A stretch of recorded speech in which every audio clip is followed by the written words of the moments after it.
and you can see that salad has now come first. The same as if we were to say ascending, but obviously you can see that this is automatically ascending by default. So now what happens if we want to select only a certain food type? So let's say we are producing a list of healthy food. Let's just go in and add some more records so we can get a better idea of what's happening. So healthy food might be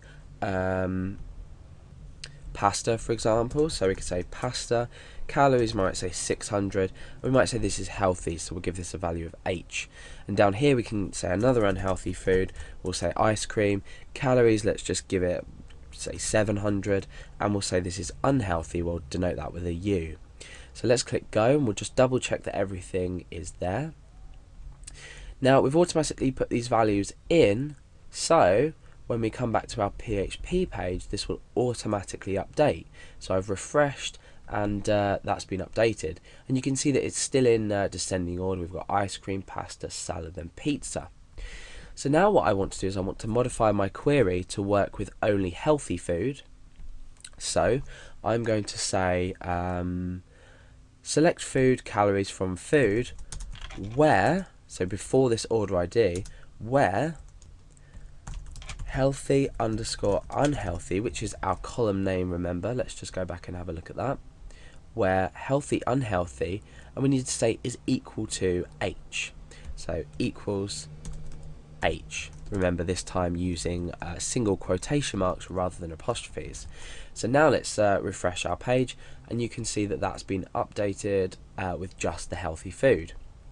And then the same again with unhealthy. We could choose U, and then we could list just the unhealthy food.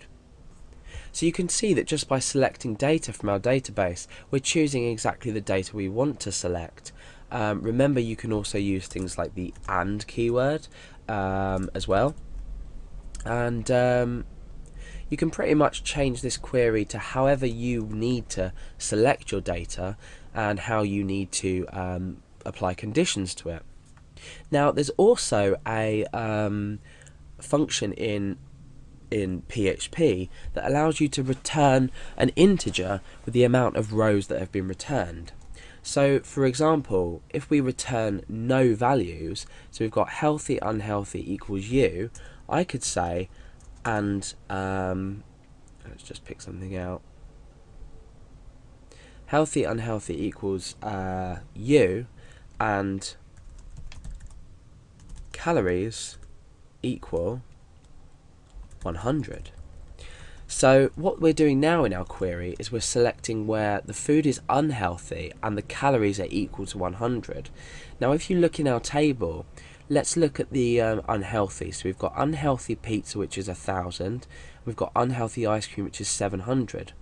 No record exists where the value is U for unhealthy and the calories match 100.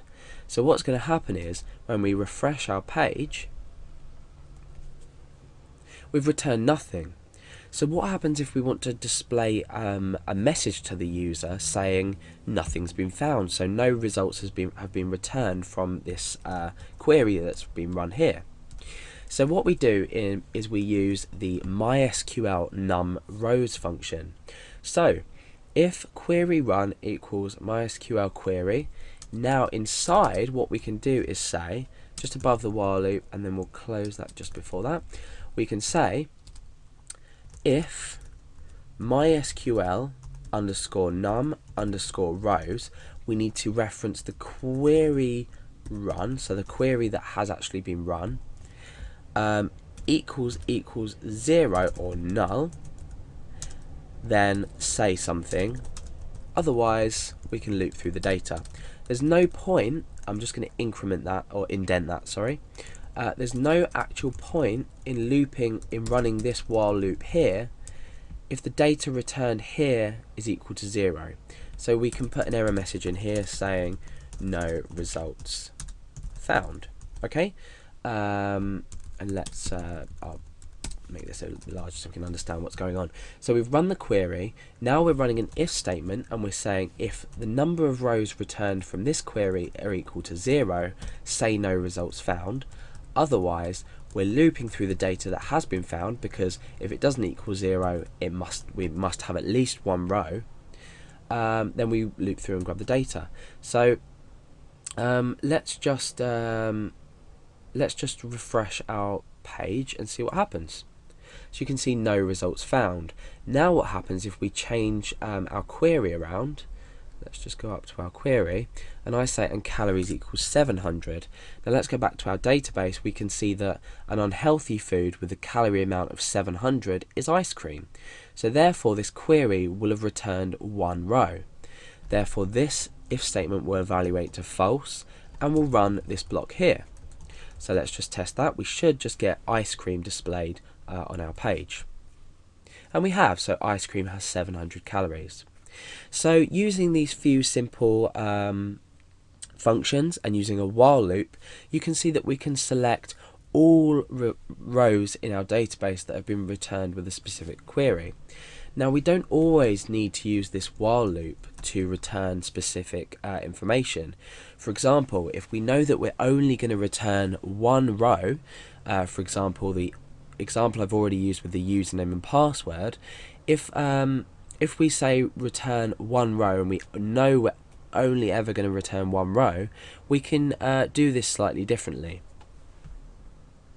And that will be demonstrated in the next video in this series.